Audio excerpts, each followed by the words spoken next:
बच्चों, आज हम लोग 12th क्लास की फिजिक्स में किरण प्रकाश की तथा प्रकाशी के अंक का नया टॉपिक लेकर के आए हैं। और आज हम लोग पढ़ेंगे किसी आयताकार कांच का गुटका है तो उसमें प्रकाश का अपवर्तन किस प्रकार से होता है, और साथ में जानेंगे उसमें पार्श्विक विस्थापन का क्या मतलब है। तो इसको समझने के लिए जो बोर्ड पहले से लिख रखा है उसको ध्यान देने की जरूरत नहीं है। अभी पहले आपको हमारी बात को समझना है, उसके बाद ये जो लिखा है वो तो आपसे भी लिख सकते हैं। तो इसको समझने के सबसे पहले आपको क्या चाहिए, एक कांच का गुटका बनाना है। और कांच गुटका कैसा लेना है आपको, आयताकार। इस प्रकार से कांच एक ग्लास स्लैब ले लिया हमने, और उस ग्लास स्लैब में एक प्रकाश को हम आपतित कराएंगे। यहाँ पर एक प्रकाश किरण, ये क्या है हमारा कांच, और ये यहाँ पर क्या है वायु, यानी वायु में रखा हुआ कोई कांच का गुटका है। अब प्रकाश किरण आपतित कराएंगे तो यहाँ पर अपवर्तन होगा, तो अपवर्तन दिखाने के लिए आपको एक अभिलंब खींचना है। अभिलंब इस तरीके से हमने खींच रखा है इसको। ये आपतन कोण होगा आई, ये हमारी AB1, ये आपतित किरण है। अब यहाँ पर जो वायु से कांच में जा रही है तो अपवर्तन होगा, तो क्या होगा, अपने मार्ग से मुड़ जाएगी। अगर न मुड़ती तो किस दिशा में जाती है, एकदम सीधे आगे इस तरीके से बाहर निकलती। अगर न मुड़ती तो ऐसे जाती, लेकिन चूंकि प्रकाश में सीधे न जाकर क्या होगी, ये अभिलंब की ओर झुक जाएगी। क्यों झुकेगी, क्योंकि प्रकाश किरण वायु से कांच में जा रही है, यानी विरल माध्यम। वायु कैसा माध्यम हमारा, विरल, और कांच कैसा है, सघन।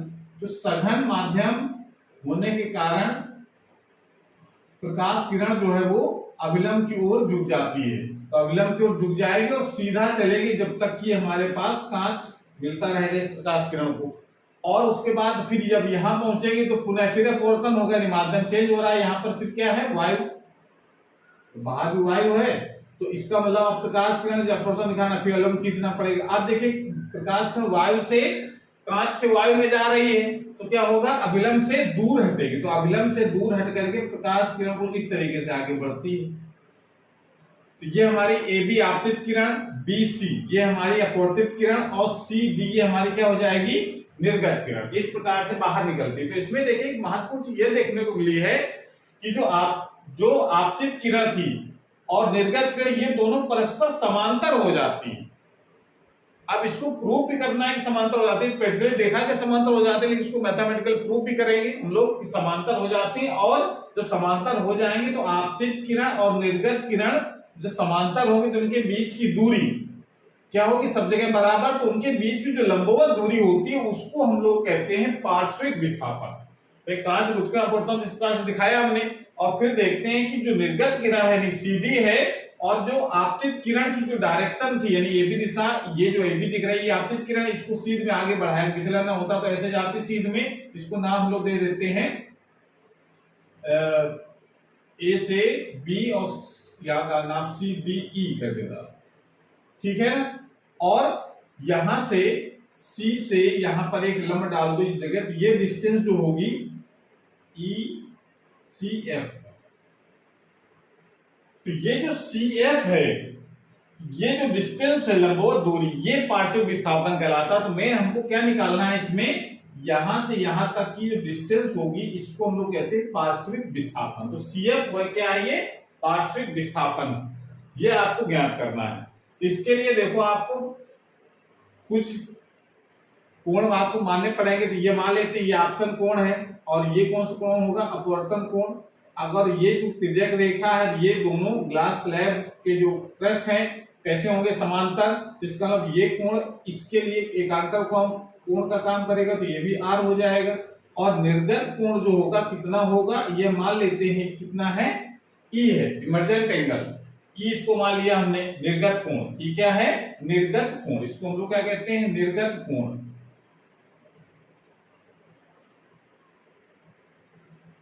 तो अगर हमको ये प्रूव करना अगर हो जाए कि सिद्ध कीजिए कि किसी भी कांच के गुटके में से आपतित किरण और निर्गत किरण परस्पर समांतर होती है, अगर प्रूव करना हो तो हम लोग कैसे प्रूव करेंगे, ठीक है ना।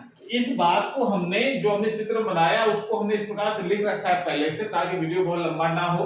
हमने क्या लिखा है, मेन पार्श्विक विस्थापन आता है। अगर कांच गुटके प्रकाश का अपवर्तन दिखाना है तो आपको चित्र द्वारा दिखा देंगे इस तरीके से। पहले अपवर्तन बी पर होगा, फिर उसके बाद अपवर्तन सी पर होगा। दो जगह अपवर्तन होना नहीं, मुड़ना है प्रकाश को, ठीक है ना। किस डायरेक्शन में मुड़ना है आपको पता है कि जब वायु से कांच में जाएगी तो अवलंब की ओर झुकेगी, कांच से वायु में जाएगी तो अवलंब से दूर हटेगी, ठीक है ना। इस तरीके से आपने मोड़ लिया है। तो ये हमने क्या लिखा है यहाँ पर, किसी आयताकार कांच के गुटके में आपतित प्रकाश किरण तथा निर्गत प्रकाश किरण के बीच की लंबवत दूरी को पार्श्व विस्थापन कहते हैं। तो आपतित किरण ये वाली हो गई हमारी ए, आपतित किरण है एक्चुअल में ए बी तक, लेकिन उसकी दिशा पूरी आप खींच सकते हैं ई तक। ए ई और सी डी के बीच की जो दूरी होगी लंबवत दूरी, इसको हम लोग पार्श्व विस्थापन कहते हैं। सी एफ यहाँ पर क्या है, पार्श्व विस्थापन। अब हमको पैरेलल सिद्ध करना है, पार्श्व विस्थापन निकालना है। तो इसके लिए हम लोग क्या मान लेते हैं कि ये जो कांच गुटका लिया है उसकी मोटाई हम मान लेते हैं टी, कितने उसकी कितनी है, टी है। और जो कांच के पदार्थ का जो अपवर्तनांक है उसको हम मान लेते हैं एन है, निरपेक्ष अपवर्तनांक यानी एन जी। एन को हम लोग क्या लिख सकते हैं, एन जी। तो हमने यहीं पर ये बात लिखी है कि माना टी मोटाई का एक आयताकार कांच का गुटका है जिसके पदार्थ का निरपेक्ष अपवर्तनांक एन है। एन का मतलब एन जी होता है, निरपेक्ष अपवर्तनांक लिखा है, यानी वायु के सापेक्ष कांच का अपवर्तनांक। ये बात हमने लिख ली। अब जरा दो जगह आपको लगाना है स्नेल के नियम, बी पर लगाना है, सी पर लगाना है। तो पहले आप क्या कहां पर लगाएंगे, सी बी पर लगाओ पहले। बिंदु बी पर स्नेल के नियम से, तो स्नेल के नियम में कहता है पहले प्रकाश कहां जा रही है, वायु से कांच में जा रही है। तो इसका वायु से कांच में जाएगी तो हम लोग क्या लिखेंगे, ए एन जी, जिसको हम लोग क्या लिख रहे हैं, एन के बराबर। एन जी मतलब एन, इसको हम लोग एन भी लिख सकते हैं। और ये क्या लिखा जाएगा, साइन आई बटे साइन आर। इसको डाल देंगे समीकरण नंबर 1। बहुत सिंपल है। तो ए पर लगाना, बी पर लगाना सॉरी। और जरा यही अपवर्तन जरा यहां हो रहा है सी पर, तो सी पर भी स्नेल के नियम लगाओ जरा। तो बिंदु सी पर स्नेल के नियम से, तो देखो यहां पर प्रकाश किरण वायु से कांच में जा रही थी, यानी एयर से इसमें जा रही है ग्लास में, एन जी लिखा था। अब प्रकाश किरण जब यहां सी पर जब पहुंचेगी तो प्रकाश कहां से कहां जा रही है, किस माध्यम से, किस माध्यम में जा रही है, ग्लास से एयर में। तो ग्लास एयर में जा रही है, इसका मतलब स्नेल कैसे लिखा जाएगा, G N, G N A, यानी ग्लास के सापेक्ष एयर का अपवर्तनांक कितना होगा, कितना लिखा जाएगा। ये जो आर है तो यहाँ के लिए तो अपवर्तन कोण था, लेकिन इस वाले पॉइंट के लिए आपतन कोण का काम करेगा। तो इसका मतलब साइन आर बटे साइन आर बटे साइन आर होता है नहीं, आपतन कोण और अपवर्तन कोण का अनुपात होता है। तो आपतन कोण इस बिंदु के लिए कौन सा होगा, आर। और ये जो अपवर्तन कोण जो लिखा है उसको क्या लिख रहे हैं हम लोग, ई से। तो यहां पर क्या हो जाएगा, साइन ई, तो साइन आर बटे साइन ई। अब चूंकि ये एनजी लिखा था, जीएनए लिखा है, तो हम लोग एक उत्क्रमणितक सिद्धांत पढ़ा है, उसमें ये पढ़ा है हम लोगों ने कि चूंकि जीएनए इज इक्वल टू होता है 1/एनजी, तो इसकी जगह हम लोग क्या लिख सकते हैं, 1/एनजी is equal to sine r बटे साइन ई, ये लिख सकते हैं ऐसे। या फिर हम इसको उल्टा करके लिख सकते हैं, इधर थोड़ा सा इस जगह लिख देते हैं, इसको लिखा जा सकता है a n g is equal to, इसको उल्टा करेंगे तो मैथ के हिसाब से क्या हो जाएगा, sine e upon sine r, ये लिख सकते हैं। इसको एक क्वेश्चन में डाल लेते हैं हम लोग सेकंड, ठीक है। इतना नोट कर लीजिए पहले, फिर उसके बाद हम लोग बात करेंगे इसके आगे, ठीक है। तो चाहे तो थोड़ा सा स्टेप अगर लिखना चाहे तो यहां तक लिख लीजिए, समीकरण 1 व 2 से दोनों के लेफ्ट साइड बराबर है, एन जी साइन आई बटे साइन आर भी है, समीकरण नंबर 2 में एन जी साइन ई बटे साइन आर है। इसका मतलब दोनों के राइट साइड भी इक्वल हो जाएंगे। तो क्या लिख सकते हैं हम लोग, साइन आई बटे sine r is equal to sine e upon sine r, r से आर कैंसिल हो जाएगा, क्या बचेगा, चलिए इसको नोट कर लो पहले, उसके बाद फिर करते हैं।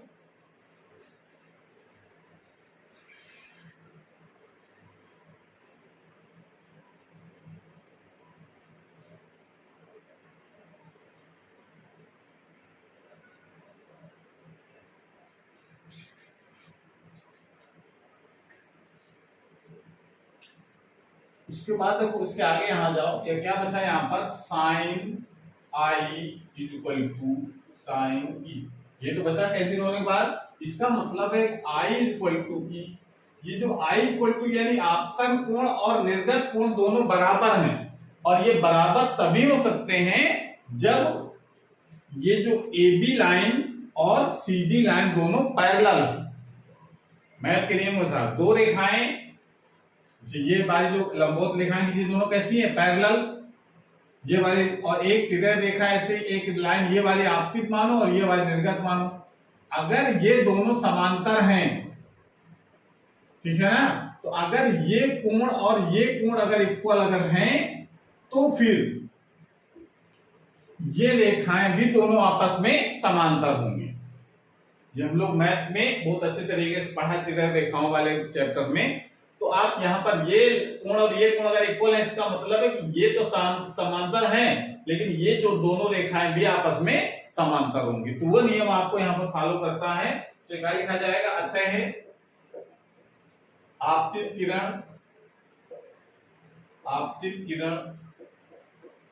तथा निर्गत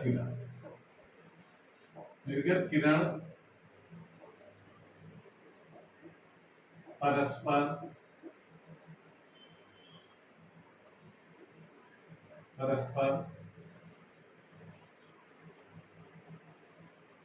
समांतर होंगी। ये लिख सकते हैं, यानी ए बी लाइन सी में एकदम बढ़ाएंगे, इसको ए एफ ए ई के भी कह सकते हैं, ठीक है ना। तो अतः आपतित किरण तथा निर्गत किरण परस्पर समांतर होंगी, तथा अब तथा जब समांतर होगा तो उनके बीच की जो लंबवत दूरी होगी, तथा बिंदु सी से रेखा कौन सी हमने खींची, जो पूरी ए ई, रेखा ए ई पर डाला गया लंब कौन सा है, सी एफ। लंब सी एफ पार्श्विक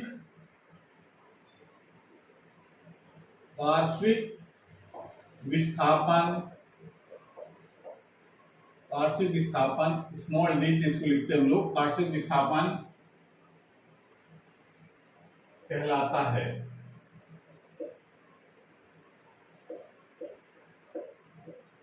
तथा बिंदु सी से रेखा ए ई पर डाला गया लंब सी एफ पार्श्विक विस्थापन कहलाता है। तो पार्श्विक विस्थापन निकालना है कितना होगा, सी एफ का मान कितना होगा, ये हमको निकालना है। तो इसके लिए देखो आपको फिर मैथ लगानी है।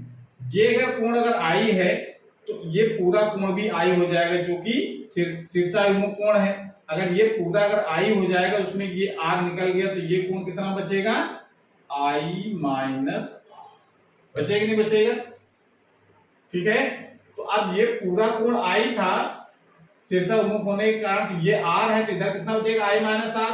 अब जरा इस त्रिभुज पर ध्यान दो, त्रिभुज बी सी एफ सी,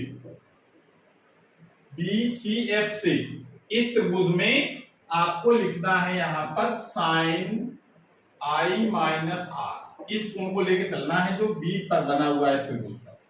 तो साइन आर इक्वल टू क्या होता है, साइन थीटा बराबर होता है लंब बटे कोण। तो लंब इस कोण, अगर इस त्रिभुज ले रहे हैं और ये कोण अगर हमने मान रखा है माइनस आर, तो इस कोण को लेकर के जरा लंब और कोण कौन से होंगे, सामने वाली जो भुजा होती है वो तो लंब होती है, 90 डिग्री सामने वाली भुजा कोण होती है, और ठीक है ना। तो इसका मतलब शेष बचा जो आधार हो जाएगा, तो इसमें साइन थीटा क्या लिखा जाएगा, साइन आई माइनस आर लंब बटे कोण। लंब कौन सी भुजा होगी इसमें, सी एफ, और कोण कौन सी हो जाएगी, बी सी। क्या आ जाएगा, यहां से हमको सी एफ ही चाहिए, तो सी एफ आप पक्षांतर के निकाल लो। सी एफ इक्वल टू क्या लिख सकते हैं हम लोग, B C into sine I minus R, ये लिख सकते हैं। यही हमारा किसके बराबर हो रहा है, डी के बराबर। सी एफ ही तो हम लोग को निकालना है, जिसको डी लेना है, ये तो हमारा पार्श्विक विस्थापन है। तो डी इक्वल टू लिख सकते हैं हम लोग B C into sine I minus R. इसको इक्वेशन में डाल लेंगे थर्ड, ठीक है। अब जरा बीसी का मान और निकालना है हमको, तो डी का मान निकल आएगा। तो बीसी निकालने के लिए आपको त्रिभुज एक दूसरा लेना पड़ेगा, त्रिभुज बी, और इसको जरा नाम लोग डाल देते हैं, जी कर ले यहां पर, BGC। ये जो त्रिभुज बना हुआ है समकोण त्रिभुज बना है, यहां पर आपको cos r निकालना है, cos r, ये एंगल लेकर चलना है। तो cos r बराबर क्या होता है, cos थीटा होता है आधार बटे कर्ण।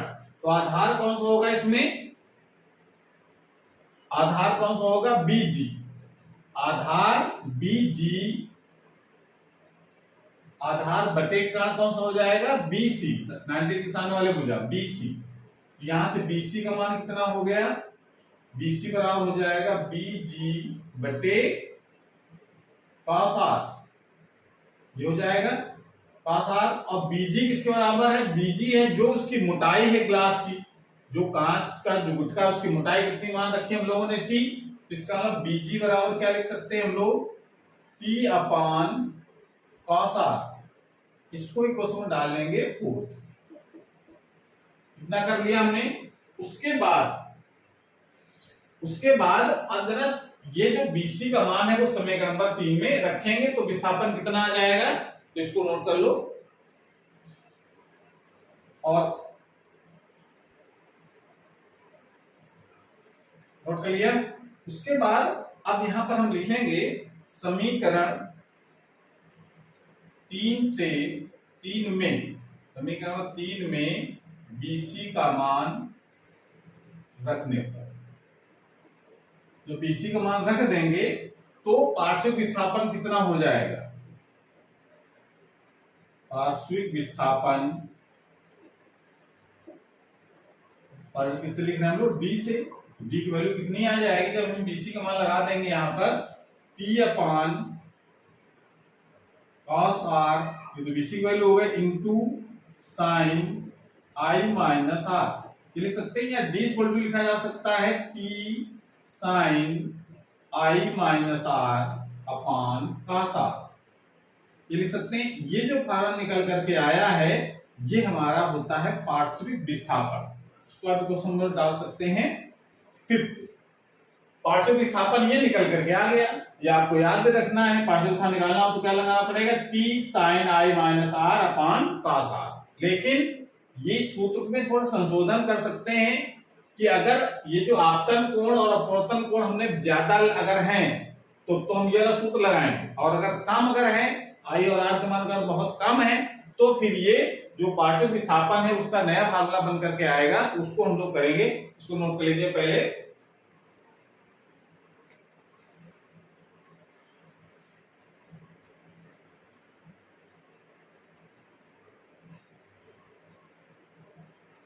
अब यहां पर कंडीशन आपको लगानी है कि यदि आपतन कोण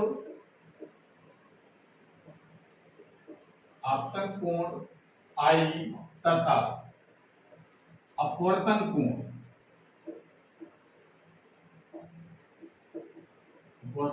R बहुत छोटे हैं तो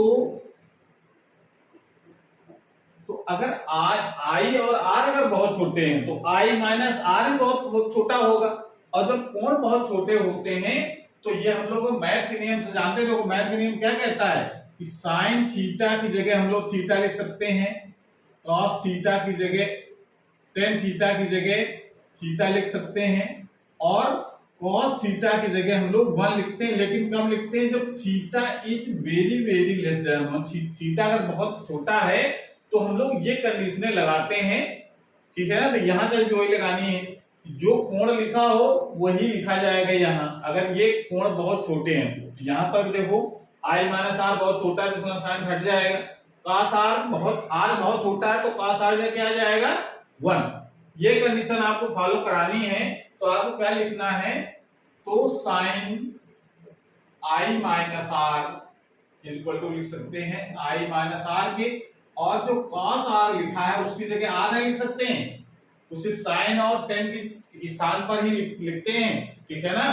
R की जगह cos अगर लगाए तो क्या हो जाएगा 1 के बराबर हो जाएगा। तो ये 1 लिख सकते हैं यहां पर, लेकिन कब लिखेंगे जब आई और आर के मान बहुत कम होंगे तब। तो ये कंडीशन अगर हम लगा देते हैं तो समीकरण 4 से क्या लिखा जाएगा, 4 से डी कितना हो जाएगा, डी इक्वल टू आ जाएगा टी और यहां जाएगा आई माइनस आर अपॉन 1, या इसको लिख सकते हैं D equal to T I minus R लिख सकते हैं। इसको डाल लेंगे क्वेश्चन नंबर 5, ये कर लिया। उसके बाद फिर हमको करना ये है कि इस बिंदु बी पर जरा स्नेल के नियम लगाओ, जो अभी लगाए समीकरण नंबर 1 में जो समीकरण लिखा था उसी को। तो बिंदु बी पर स्नेल के नियम से स्नेल क्या कहता है, N G equal to sine I, N G को हम लोग क्या माना था, एन जी को हम लोग एन लिख रहे थे, तो इसको एन भी लिख सकते हैं एन जी की जगह, और ये किसके बाद लिखा जाएगा साइन आई बटे साइन आर। और चूंकि हमने ऑलरेडी आई और आर कह रहे हैं कि बहुत छोटे हैं, तो इसका मतलब साइन आई की जगह भी आई और साइन आर की जगह यहाँ 1 नहीं आएगा, पास होता तो 1 आता, यहाँ साइन आर की जगह आर हो जाएगा। तो इसका क्या लिख सकते हैं हम लोग, आई अपान आर। यहां से 75 करके हम लोग आर की वैल्यू निकालो तो आर इक्वल कितना हो जाएगा, आई अपॉन एन, एन की जगह एन जी की जगह लिखा गया है, ठीक है। ये जरा आर का मान हम समीकरण नंबर 6 में लगाएंगे। आर का मान समीकरण 6 में रखने पर रख देंगे तो पार्श्व विस्थापन कितना हो जाएगा, पार्श्व विस्थापन D इक्वल टू हो जाएगा T I minus I upon N, या इसको क्या लिख सकते हैं हम लोग, D equal to T I को कॉमन ले सकते हैं, अंदर बचेगा 1 माइनस 1 अपॉन एन। ये पार्श्व विस्थापन का फार्मूला निकल करके आ गया। तो ये फार्मूला और ये फार्मूला दोनों एक ही है। जब आपतन कोण अपवर्तन कोण बड़े हों तब यह सूत्र लगाना है। 5 नंबर समीकरण d equal to T sine I minus R बटे कॉस आर। अगर आई आर के मान बहुत कम है तो आप समीकरण लगा सकते हैं d equal to T I 1 minus 1 upon I, ठीक है ना। इससे पता चल रहा है कि ग्लास जितना मोटा होगा, टी जितना ज्यादा होगा, उसका पार्श्व विस्थापन उतना ही ज्यादा होता है, ठीक है ना। लेकिन अगर आपतन कोण जितना ज्यादा होगा, इस सूत्र से पता चलता है कि आपतन कोण जितना ज्यादा होगा जो पार्श्व विस्थापन होगा उतना ही ज्यादा आएगा। कांच का अपवर्तनांक जितना ज्यादा होगा, तो ये चूंकि माइनस में लिखा है 1 अपॉन n करके, तो इसका मतलब ये ज्यादा होगा तो ये वैल्यू क्या होगी, कम हो जाएगी। तो 1 में उतनी ही कम घटेगी तो ज्यादा बचेगा। इसका मतलब n बढ़ेगा तो d का मान बढ़ेगा, यानी अपवर्तनांक बढ़ने से भी पार्श्व विस्थापन का मान बढ़ता है, ठीक है। इस तरीके से हम ये फार्मूला समझ सकते हैं। ये जो समीकरण है इसको आप डाल लीजिए 7 नंबर। तो 5 और 7 ये दोनों पार्श्व विस्थापन के फार्मूले हैं, पर दोनों डिफरेंस क्या है आपको समझ में आ गया कि नहीं।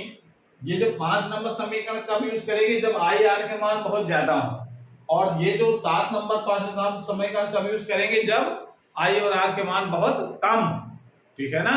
इस तरीके से हम ये पार्श्व विस्थापन का टॉपिक खत्म करते हैं।